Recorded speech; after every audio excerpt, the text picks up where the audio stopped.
So,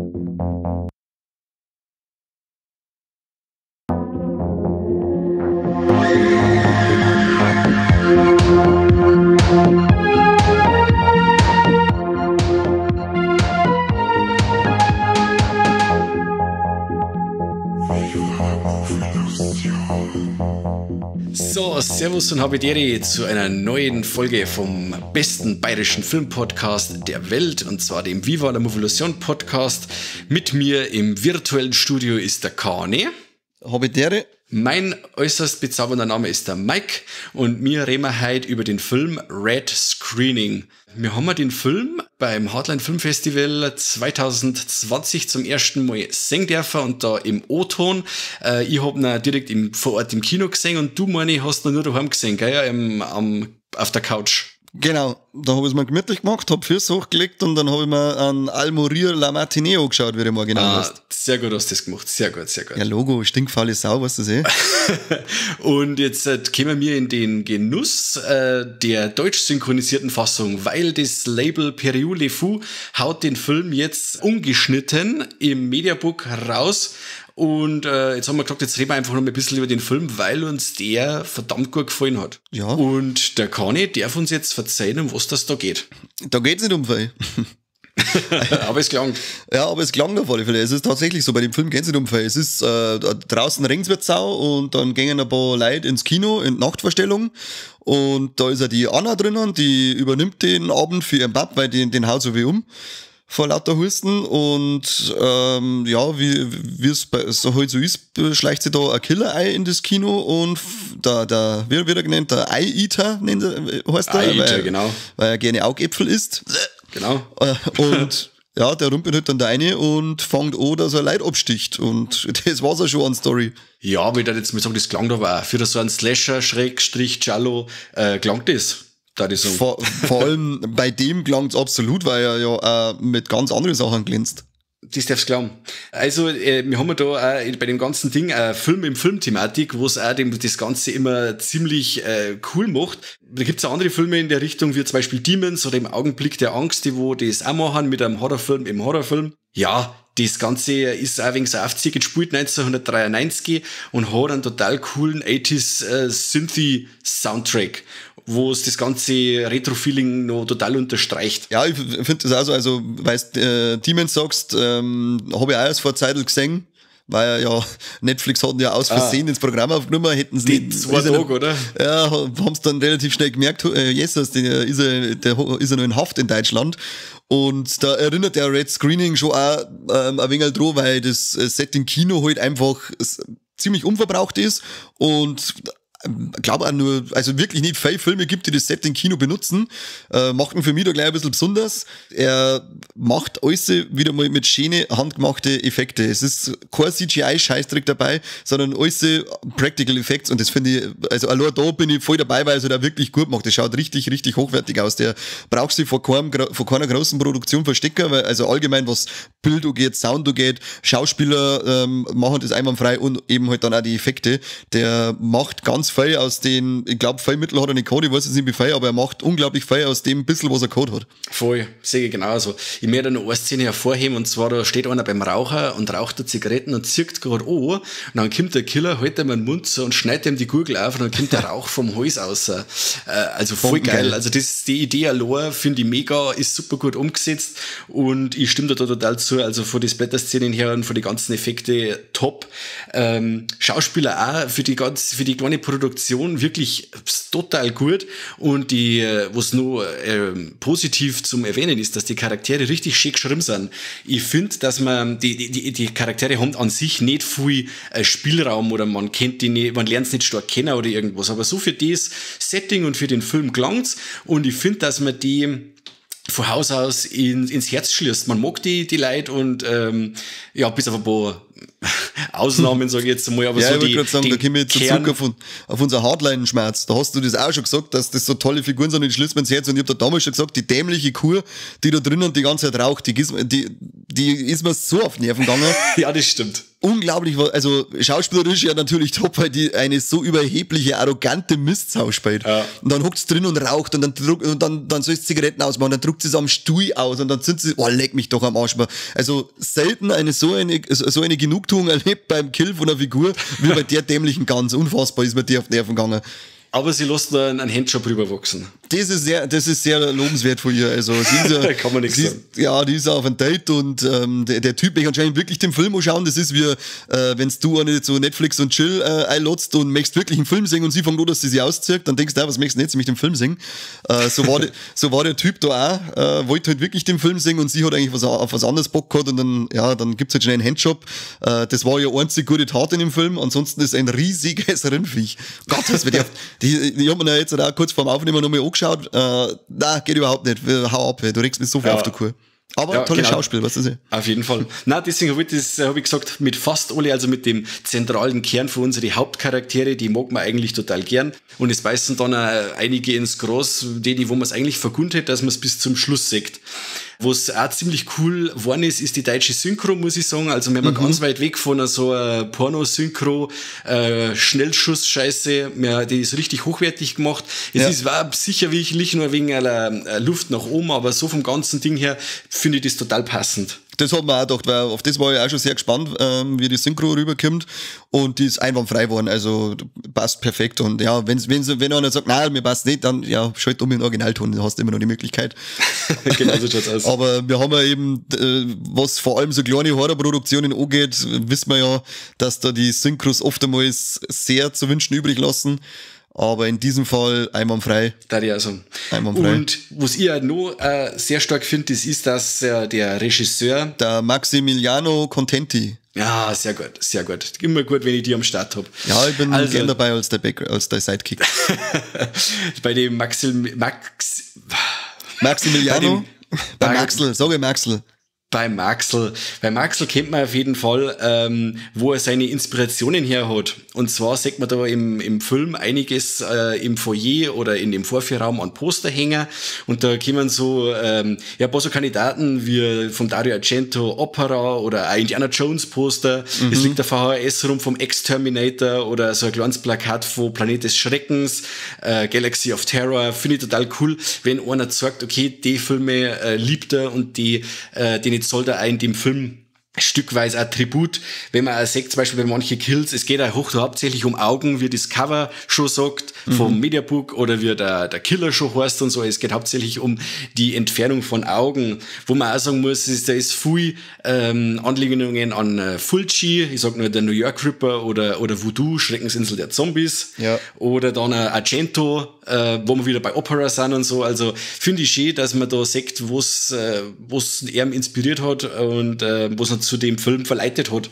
Und man fühlt sich ja wirklich, er schafft es auch, viele Filme wollen ja immer so diese Retro-Keule schwingen und schaffen es nicht immer komplett oder versagen komplett, aber ich finde, der Maxl, der hat das echt super geschafft. Der hat mich richtig schön erinnert, gefühlt an die 80er-Jahre-Filme, macht durchgehend die Atmosphäre genauso, ist nicht so, der ist einfach nicht, er schaut nicht neu aus, sondern er schaut einfach wirklich aus wie frisch aus den 80er ausgepflückt.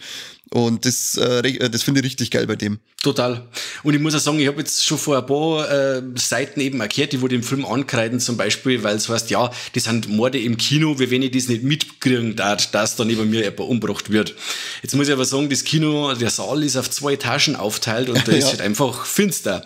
Und also ich bin halt auch im Kino einer, der wo halt da gerade ausschaut, wenn er sich einen Film anschaut. Also wir gingen bestimmt mit ein bestimmtes Entgehen, wenn 2 Reihen hinter mir einer Eisenstange in den Kopf reinkriegt und der dann hieß, das darf ich wahrscheinlich nicht mitkriegen. Also ich finde die Art von Kritik nicht gerechtfertigt. Also natürlich, mein Gott, kann man da immer ein wenig rum sich beschweren, aber im Endeffekt für das, was der Film sein möchte, passt das alles hervorragend. Ja, eben. Wir sind beim Slasher, Leute. Wenn ich da dann großartig umeinander bin, also beziehungsweise wir sind beim Slasher, der sich eindeutig an dem Kino der 70er und 80er Jahre orientiert und das macht er halt dann auch durch diese Art und Weise, dass man dann sagt, hey, das kann doch eigentlich gar nicht sein, weil das ist doch bei jedem zweiten 80er-Film, sagt man, das kann doch eigentlich gar nicht sein, was da gerade passiert. Das muss ich doch merken, da muss ich doch rauskommen, weil es ist doch schon immer so gewesen bei solchen Filmen und genau das macht er, genau da bedient er sich an diese Klischees.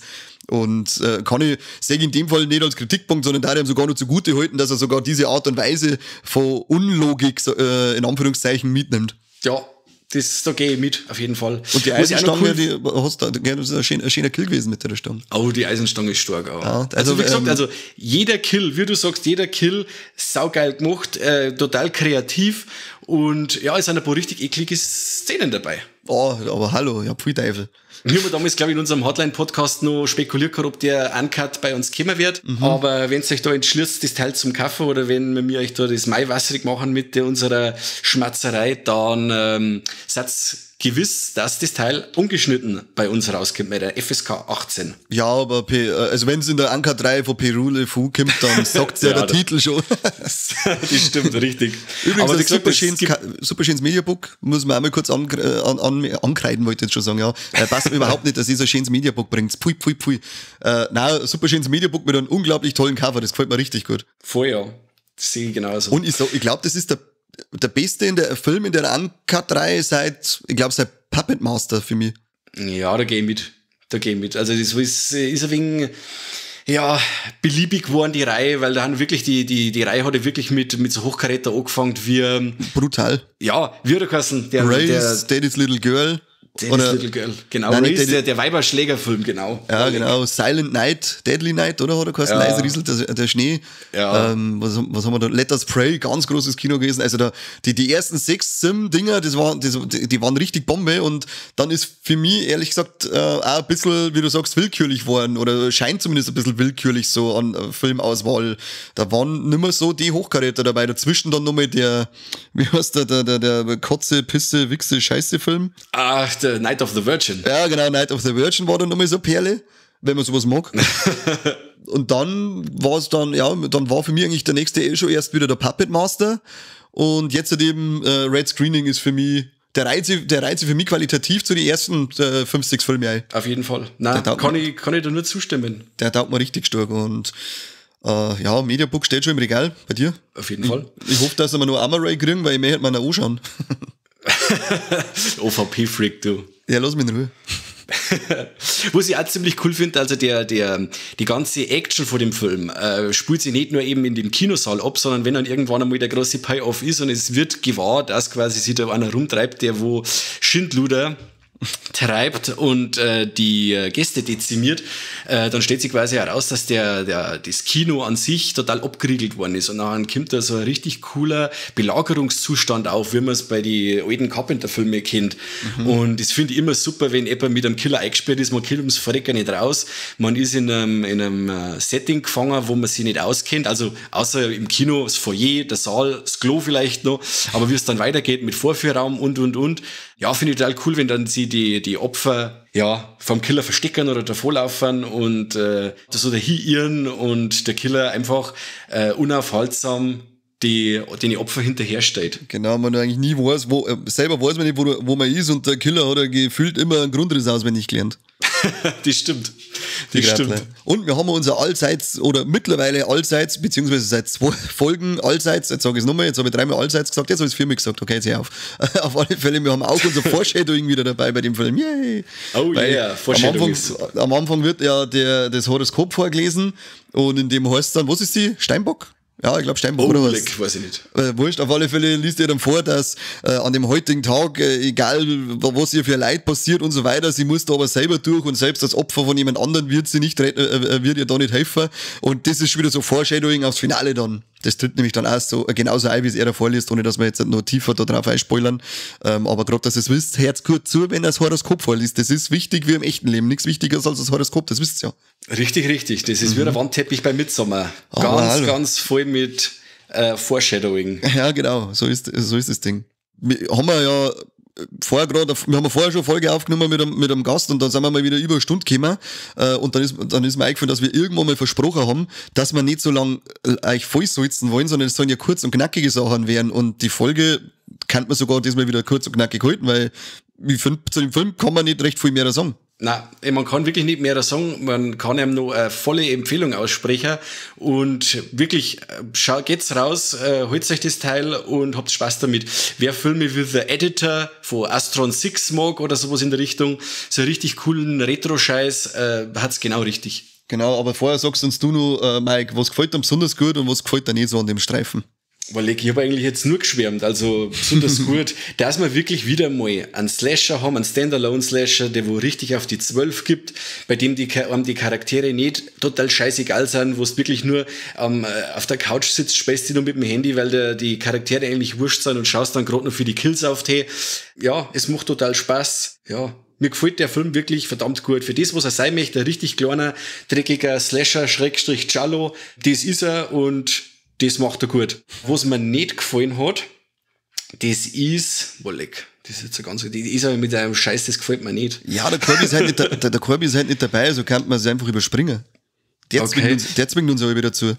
Das stimmt, dann lasst man das, weil wirklich, ja, das ist, wer ein Slasher, Giallos oder Jali, Entschuldigung, zum Schätzen weiß, der ist eigentlich da genau richtig. Also, Jali ist die Mehrzahl, Junge. Ja, ich sing grad. Sag mal du, wie schaut's denn bei dir aus?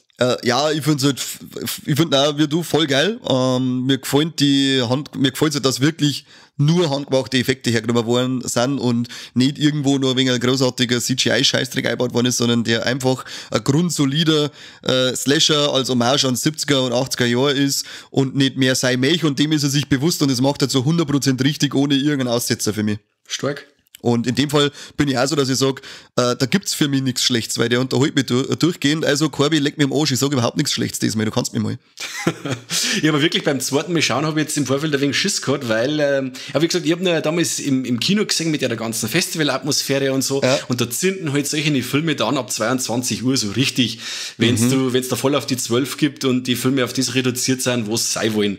Ja. Aber wirklich, ich habe jetzt bei der Zweitsichtung genauso viel Spaß gehabt wie beim ersten Mal. Absolut, bei mir auch keine Abstriche, sondern genauso unterhalten wie beim ersten Mal, und ich gehe stark davon aus, das wird er auch beim 3., 4. und 5. Mal machen. Absolut.